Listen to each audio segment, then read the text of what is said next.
Shalom. Devosi Yesaya pasal yang ke-10 ayat 20-27. Demikian firman Tuhan.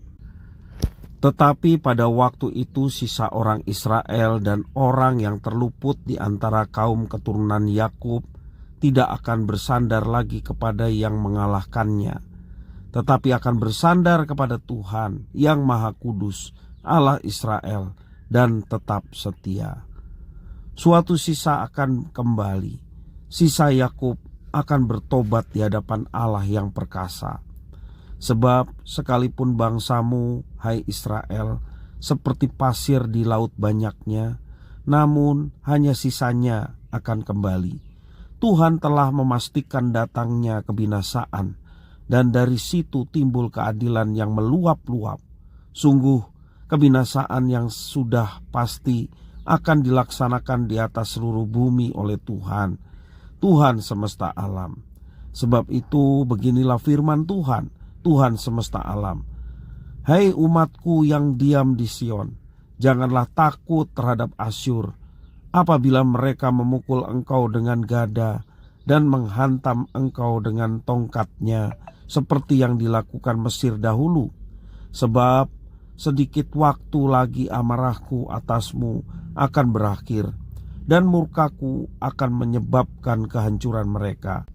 Tuhan semesta alam akan mencambuk mereka dengan cemeti, seperti ia menghajar Midian di gunung batu Oreb, dan mengayunkan tongkatnya ke atas laut Teberau, dan mengangkatnya seperti di Mesir dahulu.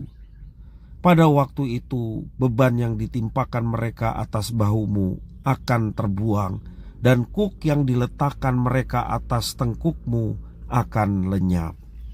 Demikian firman Tuhan. Bapak Ibu saudara-saudara yang dikasihi oleh Tuhan, ikan salmon adalah ikan yang unik. Ikan salmon akan berenang melawan arus yang deras. Mereka melakukan hal tersebut untuk dapat bertelur di lokasi yang tepat. Memang tidak mudah untuk berenang melawan arus yang deras. Lebih mudah bagi ikan salmon untuk berenang mengikuti arus air. Namun mereka memilih melawan arus deras demi satu tujuan, yakni meneruskan keturunan mereka. Dan fenomena ini dikenal dengan istilah salmon run. Itu ikan salmon. Nabi Yesaya tengah menubuatkan kehancuran Israel di tangan bangsa Asyur karena dosa penyembahan berhala yang mereka lakukan.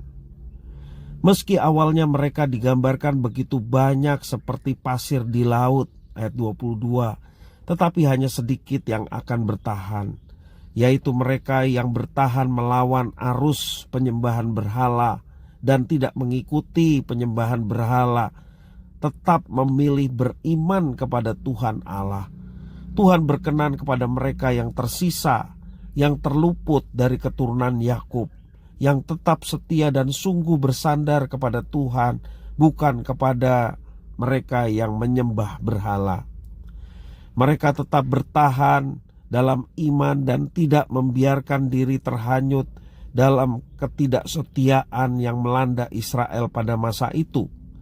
Mereka percaya dan tetap setia kepada Tuhan. Karena itu Tuhan menghibur dan menguatkan sisa Israel. Ia berjanji akan bertindak membela dan menolong mereka. Memang tidak mudah untuk berdiri sendirian melawan arus kehidupan yang menjauhkan kita dari Tuhan Allah kita. Khususnya di saat orang-orang di sekitar kita justru lebih banyak mengikuti arus. Mungkin kita akan mengalami penderitaan karena memegang teguh iman kita kepada Tuhan Allah di saat orang-orang lain menyerah dan hidup di dalam dosa. Akan tetapi Tuhan tidak pernah meninggalkan kita. Ia akan terus menyertai dan menjaga kita. Oleh karena itu, jangan menyerah. Tetaplah bersandar dan setia kepada Tuhan. Tuhan Yesus Kristus yang sungguh-sungguh nyata penyertaannya akan terus menyatakan penyertaan bagi setiap anak-anaknya yang setia dan tetap bersandar kepadanya. Tetaplah beriman kepada Tuhan Yesus Kristus, meski tidak mudah menjalani kehidupan ini. Tuhan menyertai, Tuhan memberkati.